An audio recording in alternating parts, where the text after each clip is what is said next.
श्रोत्रिय ब्रह्मनिष्ठ महापुरुष का, गुरु का संग। यहां कहा जाता है शास्त्र वेदों का ज्ञाता हो वह महात्मा। बहुत सुनते हैं हम लोग, राधे राधे जपो, राधे राधे जपो। अरे कौन है राधा, कैसे जपना है, और इन इंद्रियों से जपना है कि मन से जपना है? फल किसका मिलेगा भगवान के लोक में?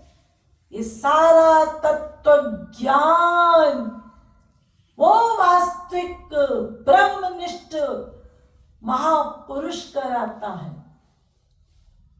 अगर शास्त्र वेदों से वह ज्ञान ना कराए हम लोगों को, तो हम तो राधा तत्व भी नहीं जान सकते, तो उसका नाम क्या लेंगे?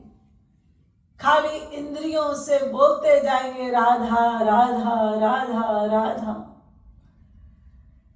इन शब्दों से काम नहीं बनेगा, इसलिए ये पूर्ण ज्ञान कराता है गुरु। क्योंकि जो हमारा मन है ना, वो बहुत गंदा है, निरंतर संसार की चीजों में घूमता रहता है। वह मन राधा तत्व में लगे कैसे? इस तत्व का ज्ञान कराता है गुरु। फिर खाली ज्ञान नहीं कराता, वो गुरु हमको जब हमारा अंतःकरण शुद्ध हो जाता है, तो उस अंतःकरण शुद्ध को दिव्य बनाता है। फिर भगवान का दिव्य प्रेम दान करता है गुरु। भगवान नहीं करते, गुरु करता है। फिर जब वो प्रेम मिलता है, दिव्य प्रेम, तब जीव भगवान के लोक में भगवान की सेवा का अधिकारी बनता है। और भगवान के लोक में भी जहां हमारे गुरु की सीट है, उसके नीचे उस जीव को सेवा का सौभाग्य मिलता है। इतना बड़ा काम है गुरु का। गुरु भी वास्तविक होना चाहिए। चुंबक ठीक है, जब तक सुई लोहे की नहीं होगी तब तक चुंबक उसको खींच नहीं सकता।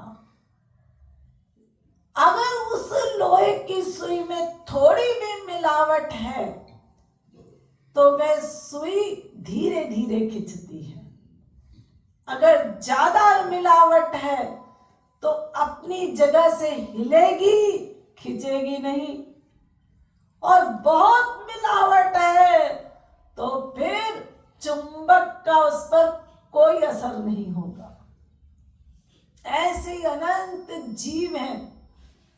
वास्तविक महापुरुष इस पृथ्वी में आए। जो जीव जितनी अंतःकरण की शुद्धि करके आया था, वास्तविक महापुरुष का उस पर उतना ही प्रभाव पड़ा। महापुरुषों में कोई कमी नहीं होती। कमी है तो हम जीवों में। चुंबक तो चुंबक है, उसका काम खींचना है। ये तो सुई का है कि उसमें कितनी मिलावट है। इसलिए हमको अधिकारी बनना है महापुरुष के। अतः हमको साधना करनी है। तो वास्तविक महापुरुष का संग हो श्रद्धा से, अर्थात आंख भी ठीक हो और लाइट भी ठीक हो, तब कोई वस्तु दिखाई पड़ती है। मान लीजिए आंख ठीक है और अंधकार है, तो काम नहीं बनेगा। और मान लीजिए प्रकाश है और हम अंधे हैं तो भी काम नहीं बनेगा। यानी दोनों चीजें ठीक हो, श्रद्धा भी हो और वास्तविक महापुरुष का संग भी हो, तब कल्याण होगा।